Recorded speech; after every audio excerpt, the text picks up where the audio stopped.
Короче, я стою у плиты, я стою к плите, я ощущаю, как будто бы мной начинает кто-то управлять. Ну, как рататуй. Поэтому я хорошо готовлю. Но как только я заканчиваю готовить, я сразу так просыпаюсь. И я не понимаю, как я это сделала. Просто магия какая-то. Ну, это магия, как бы, что-то вроде, м, как будто бы какое-то перерождение. Как будто что-то из прошлого.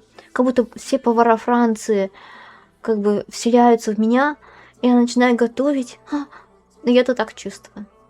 Просто вау. Готовлю. Просто вау. Честно.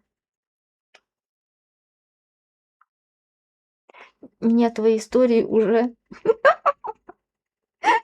Это не история, это, ну, факт. Что со мной происходит? Реальность.